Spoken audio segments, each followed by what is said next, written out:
সরকার দলীয় জোটের একজন বন্ধু, উনি অনেক কথা বললেন, অন্তর্বর্তী সরকারের দায়টায় দিলেন। তো ওনারা এখন সরকারের পার্ট, প্রতিমন্ত্রী হয়েছেন, ওনাদের আন্দোলনের ফসল। তো জুলাই নিয়ে যতটুকু কাজ মাননীয় স্পিকার অন্তর্বর্তী সরকারই এখন পর্যন্ত করেছে, সেটাই আমরা এখন পর্যন্ত আছে, কিন্তু এটা পর্যাপ্ত আমরা এটাও বলি না। কিন্তু এই সরকার এর থেকে বেশি করে তারপরে কথা বলুক যে তারা জুলাই গণঅভ্যুত্থান নিয়ে কাজ করছে। আজকে মাননীয় স্পিকার 14ই জুলাই, আজকের দিনটিও একটা ঐতিহাসিক দিন। এই 14ই জুলাই 2024 সালে বৈষম্যবিরোধী ছাত্র আন্দোলনের নেতৃত্বে সেই সময়ের রাষ্ট্রপতি এবং দুঃখজনকভাবে এখনকারও যিনি রাষ্ট্রপতি, তার কাছে আমরা একটা স্মারকলিপি দিয়ে এসেছিলাম। সেটা ছিল সেই দিনের কর্মসূচি 14ই জুলাইয়ের। এবং আমরা দেখলাম যে 14ই জুলাই রাতেই তৎকালীন ফ্যাসিস্ট শেখ হাসিনা, তৎকালীন অবৈধ প্রধানমন্ত্রী, তিনি চীন সফর থেকে দেশে এসেই এই আন্দোলনরত শিক্ষার্থীদের নিয়ে একটা কটূক্তি করেন, তাদেরকে রাজাকারের নাতিপতি বলে আখ্যা দেন। এবং সেই রাজাকারের বিরুদ্ধে, সেই আখ্যার বিরুদ্ধেই শিক্ষার্থীরা, বিশেষত নারী শিক্ষার্থীরা, ঢাকা বিশ্ববিদ্যালয়ের রোকেয়া হল সহ সারা বাংলাদেশের সকল ক্যাম্পাস থেকে ছাত্রছাত্রীরা বের হয়ে তুমি কে আমি কে, রাজাকার রাজাকার, কে বলেছে স্বৈরাচার স্বৈরাচার স্লোগানে মুখরিত করেছিল বাংলাদেশ। সেদিন থেকেই জুলাই গণঅভ্যুত্থান একটা রাজনৈতিক চরিত্র লাভ করে এবং আমরা পরবর্তী ঘটনাসমূহ সবকিছু জানি। অন্তর্বর্তী সরকারের সময় এই দিনকে জুলাই উইমেন্স ডে হিসেবে পালন করা হয়েছিল। এই সরকার চাইলে এই দিনটা আজকে স্মরণ করতে পারতেন, পালন করতে পারতেন। কারণ জুলাই গণঅভ্যুত্থানের নারীদেরকে আমাদের স্বীকৃতি দিতে হবে, স্মরণ করে যেতে হবে। তাদের আত্মত্যাগ কোনোভাবে আমরা ভুলতে পারবো না। ফলে এখনো সময় আছে, সরকার চাইলে নারীদের নিয়ে এরকম, আমি জানি না তারা অলরেডি এরকম পরিকল্পনা আছে কিনা। তো যেহেতু আজকে মূলত বিচার নিয়ে আমাদের প্রধান ফোকাস, বিচার নিয়ে অলরেডি কথা বলেছেন আক্তার হোসেন, আইনি জায়গা থেকে কথা বলেছেন। তো জুলাই গণঅভ্যুত্থান নিয়ে আমরা দেখছি মাননীয় স্পিকার এখনো ষড়যন্ত্র, জুলাই গণঅভ্যুত্থানের ব্যাখ্যা, মুক্তিযুদ্ধের সাথে তুলনা, কে ছোট কে বড়, ষড়যন্ত্র, নানান ব্যাখ্যা আসতেছে।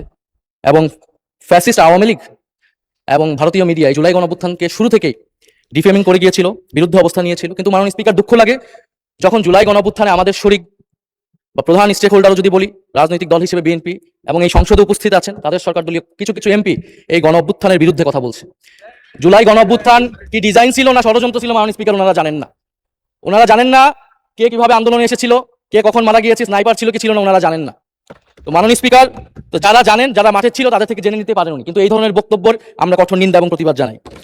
মাননীয় স্পিকার, আমরা আরো দেখি এই সরকার দলের বিএনপির সংসদ সদস্য যিনি জুলাই গণ অভ্যুত্থানে যারা মারা গিয়েছেন এবং তাদের সাথে পুলিশি হত্যাকাণ্ডের তুলনা করছেন, এই বয়ানটা আওয়ামী লীগের বয়ান এবং পুলিশের হত্যাকাণ্ড এটা নাকি হাজার ছাড়িয়ে যাবে, হাজারে প্রকাশ করতে হবে, এই ধরনের কথা তিনি টকশোতে গিয়ে বলে বেড়াচ্ছেন। আমরা মুজিব বাহিনীর মুক্তিযোদ্ধাদের ইতিহাস জানি, সেই গল্প আজকে বলবো না মাননীয় স্পিকার। তো কথায় কথায় মুক্তিযুদ্ধকে বিকৃত করা, মুক্তিযুদ্ধের সাথে জুলাই গণঅভ্যুত্থানকে তুলনা করার ষড়যন্ত্র এবং রাজনীতি মাননীয় স্পিকার আমরা কিন্তু ঠিকমতোই বুঝি।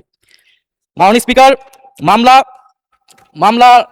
মামলা বাণিজ্য 1499টা মামলা হয়েছে প্রথম আলো একটা রিপোর্টের অনুসারে 5ই আগস্টের পরে।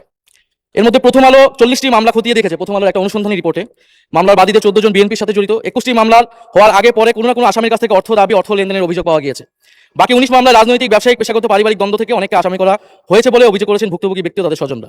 আমার কাছে নামগুলো আছে, অনেকগুলো রিপোর্ট এসেছে বিএনপির কারা কারা তৃণমূলে এই অনেকগুলো ভুয়া মামলা করেছে, যে মামলায় যে আসল আসামি, যে গণহত্যাকারী, তার নামও আছে, আবার একজন সাধারণ ব্যবসায়ী বা ব্যক্তিগত দ্বন্দ্ব আছে তার নামও আছে, এমনকি বিএনপির অনেক নেতাকর্মীর নাম আছে, তার অন্য পক্ষ হলে, অন্য কোরাম হলে তাদের নামও সেই মামলায় ঢুকিয়ে দেওয়া হয়েছে। এই হচ্ছে মাননীয় স্পিকার মামলার, সারা দেশে যে সাধারণ মামলাগুলো এবং অন্তর্বর্তী সরকারের সময় স্বরাষ্ট্র মন্ত্রণালয় থেকে উদ্যোগ নেওয়া হয়েছিল এই মামলাগুলোকে স্ক্রুটিনি করা। স্বরাষ্ট্রমন্ত্রী ভালো বলতে পারবেন এখন কি অবস্থায় আছেন। তারপরে মাননীয় স্পিকার আইসিটির ট্রাইব্যুনাল, তো ট্রাইব্যুনালের চিফ প্রসিকিউটর ওনারা সরিয়ে দিলেন, ওনারা ক্ষমতায় এসে কেন সরিয়ে দিলেন এর কোনো ব্যাখ্যা আমরা ওনাদের কাছ থেকে পাইনি। আমরা আশা করেছি যে উনি সরিয়ে দিয়েছেন ওনারা, যে এই কাজ, মামলার কাজ যাতে দ্রুততার সাথে এগোয়, আরো দক্ষতার সাথে যাতে ওনারা বিচারগুলো করতে পারেন। মাননীয় স্পিকার একটু সময় বাড়িয়ে দিবেন। মাননীয় স্পিকার, এই সরকার গঠিত হওয়ার পর কিছু রায় এসেছে, কিন্তু এই রায়গুলো, এই মামলার সব প্রসিডিওর আগের প্রসিকিউশন টিমই সম্পন্ন করে গিয়েছে। নতুন করে 3টি মামলার অভিযোগ গঠন করা হয়েছে, যার সবগুলো প্রসিকিউশন তদন্ত, আগের প্রসিকিউশন তদন্ত সম্পন্ন করেছে। আমার জানা মতে নতুন করে কোনো মামলার তদন্ত প্রক্রিয়া বর্তমান প্রসিকিউশন আগাতে পারেননি। মাননীয় আইনমন্ত্রী হয়তো ভালো আমাদেরকে সঠিক তথ্যটা দিতে পারবেন, আমি যদি ভুল হয়ে থাকে আমি খুশি হব, যদি দ্রুততার সাথে আগায় এটা আমাদের সকলের জন্যই সুখবর থাকবে।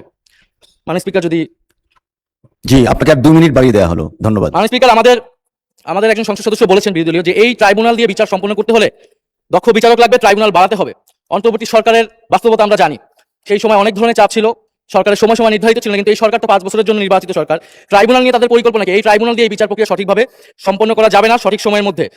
ফলে প্রসিকিউশন টিমে দক্ষ আইনজীবী নিয়োগ এবং ট্রাইব্যুনাল বাড়ানো নিয়ে সরকারের কি পরিকল্পনা আমরা জানতে চাই। মাননীয় স্পিকার, আমাদের সরকার দলীয় জোটের একজন বন্ধু উনি অনেক কথা বললেন, অন্তর্বর্তী সরকারের দায়টায় দিলেন। ওনারা এখন সরকারের পার্ট, প্রতিমন্ত্রী হয়েছেন, ওনাদের আন্দোলনের ফসল।